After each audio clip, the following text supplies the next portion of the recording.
T.O. Blaze. Hey there, this is Tio bringing another Kerbal Space Program video, and in today's video I'm going to be bringing you another Starship build. This time though, I had the idea to build a mini Starship. I love building things in smaller scale just because it's usually more manageable, especially in career mode, but this is going to be a sandbox build of a 1.25 meter diameter Starship. So this is the maiden voyage, the first test flight of my prototype, and I'm already gonna tell that the thrust to weight on these ant engines is not enough to get this vehicle up into orbit. So I'm gonna go ahead and get my booster ditched, and see if I can at least land the upper stage in the water. But I don't think those few engines going to be nearly quite enough to land. So let's see if I can at least accomplish the belly flop and maybe at least maneuver this thing into a vertical position and slow down a little bit at least before I slam into the water. But hey, this is what test flights are for. I'm going to go ahead and show you guys in a second how I'm going to modify the vehicle to hopefully get this thing into orbit. I love making miniature builds. Um, just don't like the complexity of some of the larger scale builds, especially since KSP doesn't always run very well when you have lots and lots of parts. So sometimes smaller can be better. So I've decided to ditch the ant engines. Just again, they don't have nearly the thrust to weight ratio that I'm going to need. So I'm going to go ahead and try these Twitch engines. They're a little larger than I wanted, but if I can get 20 to 30 engines in this space, I will be happy. I think the Starship prototypes all have a different configuration of engines, and the configurations tend to change. I think currently it's something like 32, 33 engines on the Starship booster. So again, anywhere's in that ballpark, and I'll be happy. I'm not going for complete authenticity. This is more of a Starship-inspired build. So there, I'm using I like to use a space plane hanger sometimes. It's easier to configure parts like that. It's hard to see under the rocket in the vehicle assembly building, but now I can get an idea of my thrust to weight, and I come back and make some modifications to my second stage because, again, I tried landing under engine power, and thrust to weight on those ants wasn't enough. So let's go ahead and switch to Twitch engines on the second stage as well. And they're a little bit longer, so I'm going to have to move some parts around.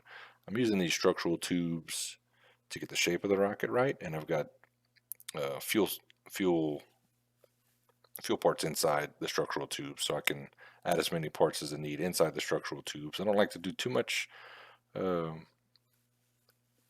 part clipping, but I can clip as much as I need to inside the tubes, and it won't affect the look of the rocket. So I'm not going for uh, a lot of realism. For me, a good Starship inspired build means the I guess the booster and the second stage, and then the landing legs retracting and extending in that classic Starship style. Is what I go for. I mean, there's other technicalities that would make this a more realistic build. For instance, the fins shouldn't be stationary; they're more like air brakes. But yeah, wasn't quite so concerned about that in this build.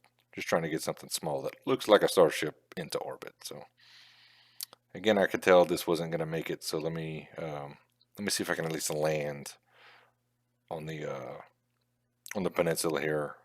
Again, under engine power. I don't have any parachutes on this. I also don't have mech jib or any other add-ons or mods that are going to allow me to calculate, the burn time and whatnot for landing under engine power. So I'm going to try to eyeball this. I'm also trying to do the hover maneuver right now if I can get my relative speed close to zero, which I kind of got close. Uh, I was happy. It's performing like a starship. So here I've got my belly flop.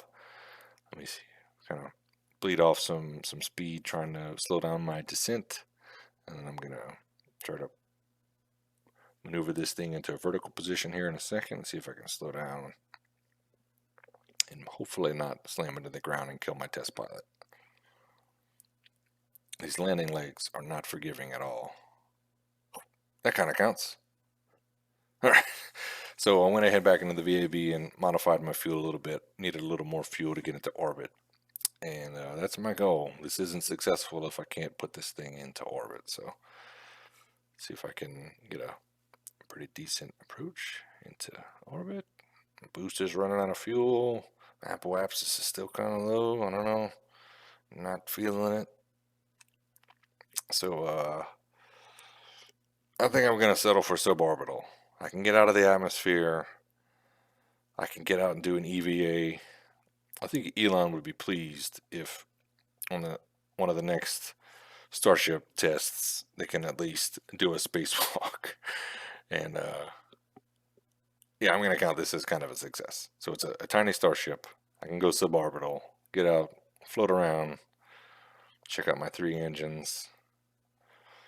Looks sexy. I'm liking it. All right.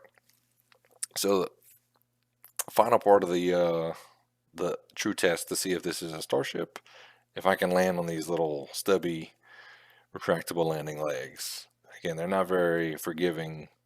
The stock landing legs have some give to them, which is nice, especially on some of the celestial bodies like Kerbin or Eve that have a higher gravity. But I went for the Starship look, so I used the robotic parts with some hinges.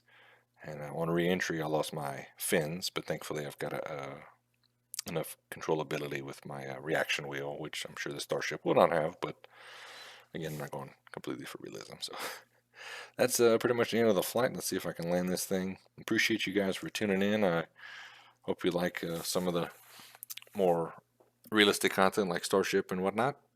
Appreciate you for tuning in. If you haven't already, hit the subscribe button, like the video. Hope to see you again next time.